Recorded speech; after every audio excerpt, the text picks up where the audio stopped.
কোনো ব্যক্তি যদি সকালে কারো সঙ্গে কথা না বলে এই দোয়াটি 3 বার পড়তে পারে, কোন শত্রু তাকে কোনো ক্ষতি করতে পারবে না। আল্লাহর কসম করে বলছি, এই দোয়াটা আপনার আমল না করে সব পেয়ে যাবেন একটা শেয়ারের মাধ্যমে।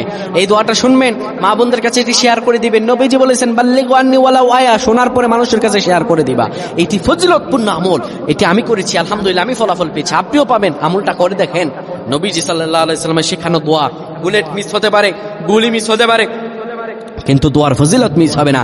কোন ব্যক্তি যদি সকালবেলা পড়ে বিসমিল্লাহিল্লাযী লা ইয়াদুররু মা'a ইসমিহি শাইউন ফিল আরদি ওয়ালা ফিস সামাই ওয়া হুয়াস সামিউল আলিম, এই দোয়াটা কোন ব্যক্তি যদি 3 বার পড়তে পারে, আমার আল্লাহ রাব্বুল আলামিন আসমানি বালা জমিনি বালা হার কিসিম বালা মুসিবত থেকে তারে বাঁচায়া দিবেন, বিপদ থেকে বাঁচিয়ে দিবেন। আল্লাহর দয়া রহম তার উপরে দান করবেন। আল্লাহুম্মা আমিন।